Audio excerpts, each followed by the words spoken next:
एक बार हिमालय के जंगल में टुनटुनी चिड़िया जंगल के ऊपर से गुजर रही थी। उसे अपने बच्चों के लिए एक पेड़ की तलाश थी। तभी उसे नदी किनारे दो पपीते के पेड़ दिखाई दिए, जिसमें से एक पपीते का पेड़ बहुत ही बूढ़ा था और दूसरा पपीते का पेड़ बहुत हरा भरा जवान था।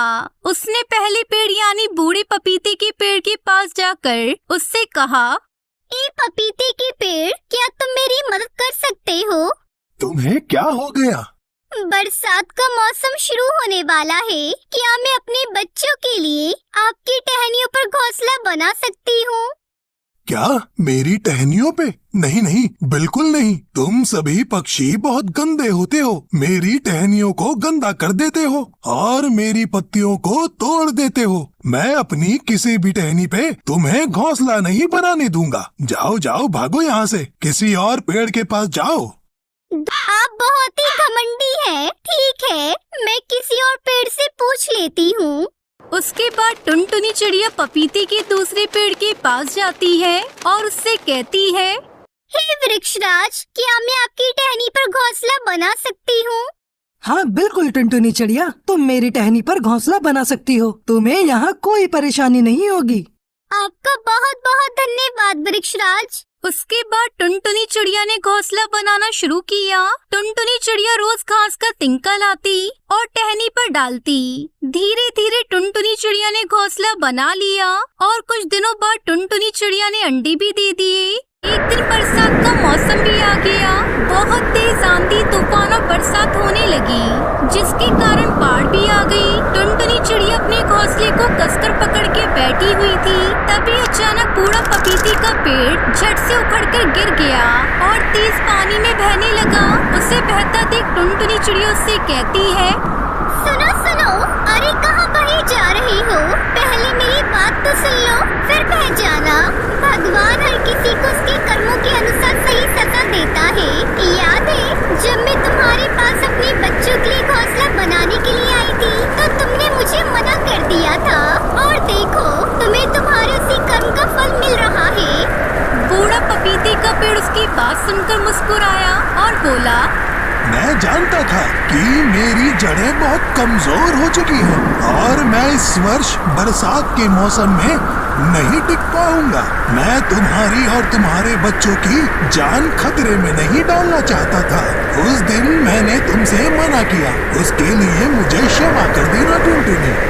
इतना कहकर वो पेड़ पानी में बह गया और टुनटुनी चिड़िया से देखती रह गई और अपनी बातों पर पछताने लगी। मुझे माफ कर देना, मुझे तो इस बारे में कुछ भी नहीं पता था।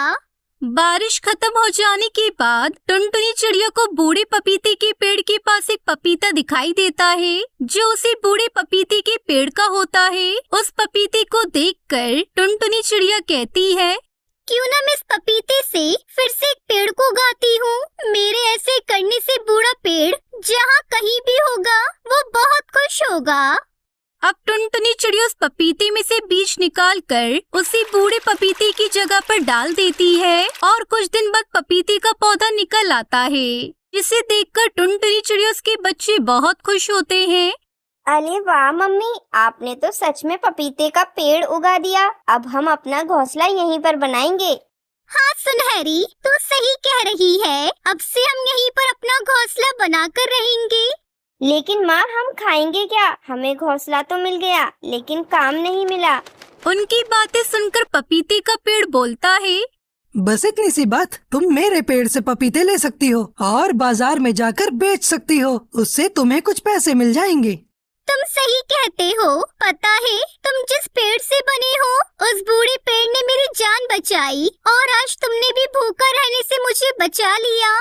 उसके बाद टुनटुनी चिड़िया पपीते को बाजार में बेचकर अपना और अपने बच्चों का पेट पालने लगती है। धीरे धीरे टुनटुनी चिड़िया के हालात सुधर जाते हैं और वो अपना पक्का घोंसला भी बना लेती है। एक दिन टुनटुनी चिड़िया बाजार में पपीते बेच रही होती है। तभी पास में ही पपीते बेच रहा कालू कौआ टुनटुनी चिड़िया से जलने लगता है। ये टुनटुनी जब से यहाँ पपीते बेच रही है, तभी से कोई पक्षी मेरे पास नहीं आता। इसका मुझे कुछ तो करना पड़ेगा। एक दिन कालू कौवा टुनटुनी चिड़िया का पीछा करते हुए उसी पपीते के पेड़ के पास पहुंचता है। वो देखता है कि वहीं से टुनटुनी चिड़िया पपीते तोड़ रही होती है। अच्छा, तो ये बात है। टुनटुनी पपीते इस पेड़ से लेकर आती है। अब मैं इस पेड़ को ही काट दूंगा। ना रहेगा बांस और ना बजेगी बांसुरी।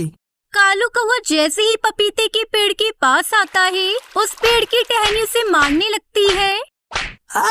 बचाओ, मुझे छोड़ दो। मैं तुम्हें नहीं काटूंगा। मुझे छोड़ दो, मैं तुम्हें नहीं काटूंगा। मुझे मत मारो, जाने दो। तभी टुनटुनी चिड़िया वहाँ आ जाती है और उससे कहती है, ए दुष्ट कौवे, तूने मेरा बुरा करना चाहा। देख, आज तेरे साथ ही बुरा हो गया। अब चला जा यहाँ से।